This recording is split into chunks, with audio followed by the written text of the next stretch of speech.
Okay, so I've had some requests to show you how to tie beads onto a silk thread. I have some silk thread here. I like silk because it's super strong and it won't break, especially when you're plying with other yarns. And I do have an example of some zing string here.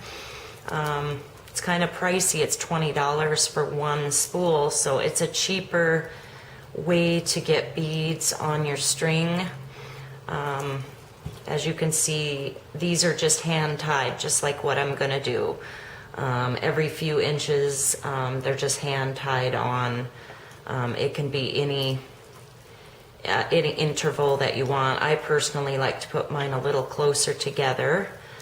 So if you don't have zing string and you don't want to pay $20 for one 75-yard roll, we can do our own. And I did one here. I usually do about 18 inches. If you start getting too much longer, it's hard to keep them from tangling.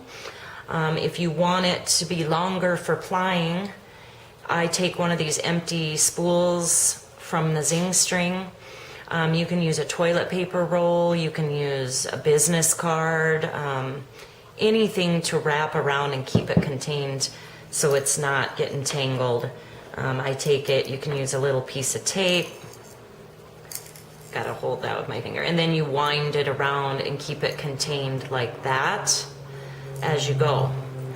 So to start, if you want, you can leave just 18-inch sections and ply into sections into the locks, and it's totally hidden, and then you can put them where you want, or you can have one continuous long piece. And if you want to do that, as you do the sections, you're going to want to tie a knot onto here from your new piece and then just keep going, so you have a continuous long piece.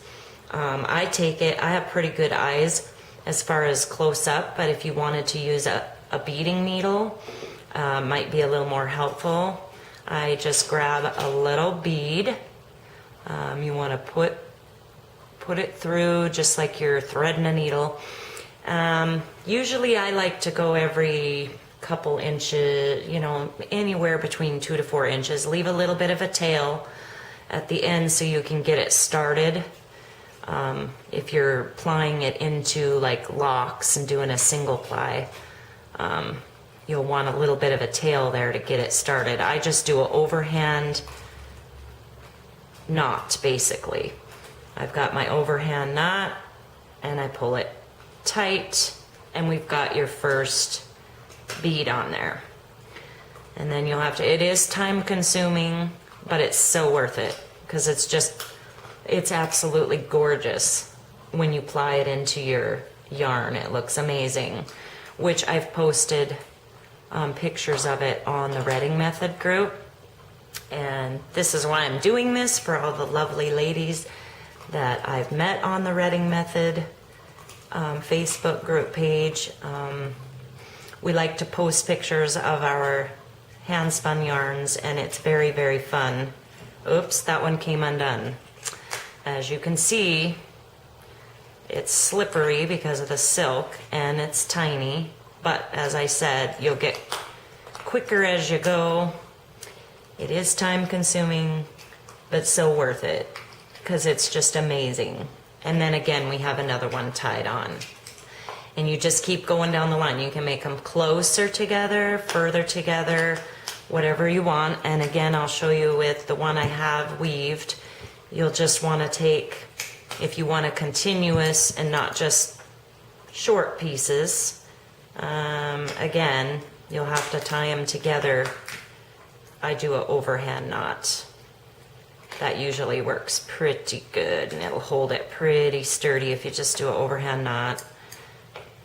See, you pull on it, it's not going anywhere. If these little strings bother you, you just trim them down. And once you ply it into your yarn, you're not even gonna see that, especially if you're doing locks. And then you've got your next piece on, and then you'll wind that on.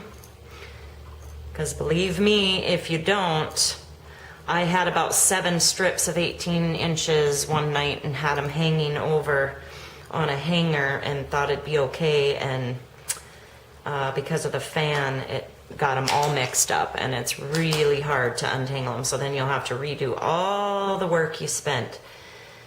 So hopefully you guys have the gist of that.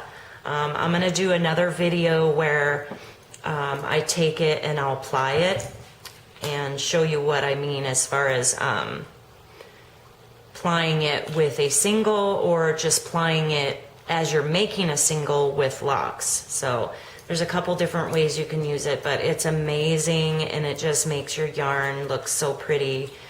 And if you're like me and you like bling, then you love beads. Who doesn't like beads in their yarn? It just adds something really beautiful. So I hope that was helpful. This is my first video. I plan on getting better and doing better.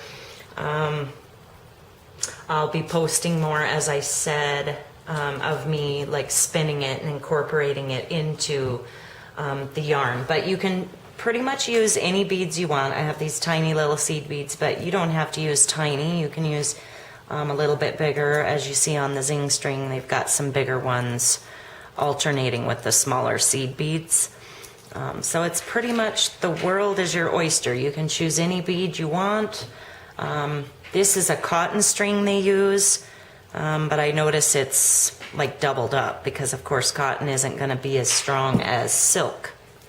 So again, silk is super strong. It's got that awesome shine to it. And so that's why I use that. And these are really cheap. I got them on Etsy. And they're awesome silk spools. And any seed beads you choose. Thank you. And I hope this video helps you guys out with your spinning and plying and beadwork. Thank you.